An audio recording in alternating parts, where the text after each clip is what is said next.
2025 թվականի կարևորագույն իրադարձությունը իհարկե օգոստոսի 8-ին Վաշինգտոնում արձանագրված իրադարձությունն է, երբ մենք Ադրբեջանի հետ խաղաղություն հաստատեցինք նախաստորագրելով խաղաղության համաձայնագիրը եւ հռչակագիր ընդունելով, որը որպես վկա ստորագրեց նաև Միացյալ Նահանգների նախագահ Դոնալդ Տրամպը։ Մեր խնդիրը ներկայումս շատ պարզ է, մենք առաջիկայում պատրաստվում ենք ինստիտուցիոնալացնել խաղաղության համաձայնագիրը եւ այդ ուղղությամբ աշխատանքներ կիրականացնենք, բայց կարևոր է, որ այս ընթացքում մենք կարողացանք նաև ավարտին հասնել TRIP նախագծի շուրջ Հայաստան-Միացյալ Նահանգներ համաձայնագիրը, որը արդեն ստորագրված է եւ մենք առջևում պիտի սկսենք վավերացման գործընթացը։ Կարևոր է արձանագրել, որ դա իսկապես իրավիճակ փոխող ծրագիր է, որովհետեւ Հայաստանի Հանրապետությունը, ինչպես առիթ ունեցել եմ ասելու, հակամարտության փակուղուց վերածվում խաղաղության խաչմերուկի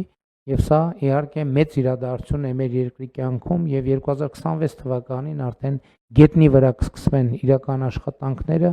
Ուզում եմ ասել նաեւ, որ մենք Հայաստանում ընդհանուր առմամբ երկաթուղային ենթակառուցվածքները ավելի լավ վիճակի բերելու ուղղված աշխատանքներ ենք իրականացնում եւ այս պահին նաեւ հայտարարված է Ախուրիկ Գյումրի հատվածի վերականգնման հետ կապված մրցույթը, որը իրականացվելու է պետական բյուջեի միջոցներով եւ մենք իհարկե հետագայում նույնպես երկաթուղու հետ կապված այդ թվում միջազգային գործընկերների հետ իրականացնենք որոշակի ծրագրեր։ Վերադառնալով 2025 թվականի օգոստոսի 8-ին ուզում եմ հիշեցնել հարգելի գործընկերներ, որ նախագահ Տրամպի հետ մենք մի քանի մտադրությունների հուշագիր ստորագրեցինք, նրանցից մեկը վերաբերվում էր բարձր տեխնոլոգիաների եւ արհեստական բանականության ոլորտում իրականացվող ծրագրերին համագործակցությանը եւ 8 ամիս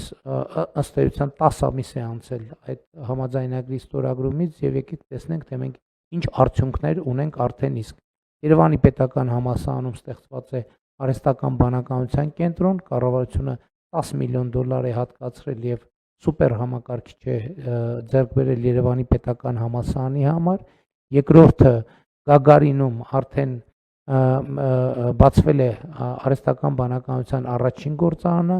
եւ այս օրերին արդեն Հրազդանում կբացվի արհեստական բանականության երկրորդ գործարանը, ինչը տեխնոլոգիական լրջագույն անցում է Հայաստանի Հանրապետության համար, որովհետեւ այսպիսի տեխնոլոգիաներին հասանելիություն ունենալը եւ այսպիսի ներդրումների համար նպաստավոր եւ հետաքրքիր երկիր լինելը իհարկե էականորեն փոխում է Հայաստանի Հանրապետության եւ միջազգային իմիջը եւ իհարկե նաեւ մեր տնտեսական ներդրումային միջավայրը եւ մենք ընդհանուր առմամբ լավատես ենք մեր տնտեսության հետագա ընթացքի վերաբերյալ։ Ես կարծում եմ, որ TRIP նախագծի արհեստական բանականության շուրջ այս գործընթացների շրջանակներում մենք կարողանանք ապահովել տարեկան առնվազն 6% տնտեսական աճ, ինչը երաշխիք է ստեղծում,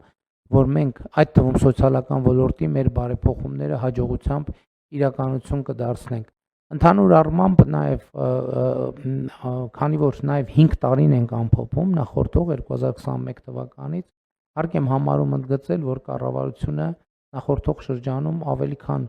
3.4 միլիարդ դոլարի տարբեր ծրագրերով աջակցություններ է ցուցաբերել Հայաստանի Հանրապետության քաղաքացիներին։ Սկսած հիպոթեկային հարկի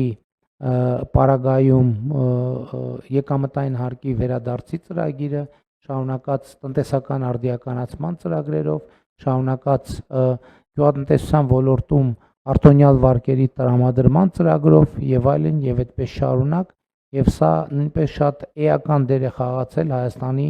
տնտեսական այն հաջողությունների գործում, որը մենք ունենք։ Ուզում եմ հիշեցնել նաեւ, որ 2017 թվականի համեմատ 2025 թվականի արդյունքներով մենք մեկ շնչին ընկնող ՀՆԱ-ն ավելի քան կրկնապատկել ենք Հայաստանի Հանրապետության եւ նախորդող շրջանում 2021-ից 2026 թվականը մենք տարեկան միջինում արձանագրել ենք 7.9% տնտեսական աճ։ Ուզում եմ հիշեցնել, որ 2021 թվականի նախընտրական ծրագրով մենք նախատեսել ենք եւ խոստացել ենք միջինում 7% տնտեսական աճ եւ այդ ցուցանիշը մենք գերազանցել ենք, իսկ 2017-ից 2025, 2018, 2025 թվականներին մենք ապահովել ենք 5.8% տնտեսական աճ։ Կարևոր է արձանագրել, որ այս ցուցանիշները բարձր են թե միջին համաշխարհայինից եւ թե ԵԱՏՄ-ի միջինից, ինչը նշանակում է, որ ժողովրդական ոչ բռնի թավշյա հեղափոխությունը, այդ թվում տնտեսական քաղաքականության ոլորտում բերել է կոնկրետ արդյունքներ եւ սա մեզ որոշակի վստահություն է տալիս Հայաստանում ինստիտուցիոնալ բարեփոխումներ իրականացնելու եւ Հայաստանում ինստիտուցիոնալ զարգացման ճանապարհին,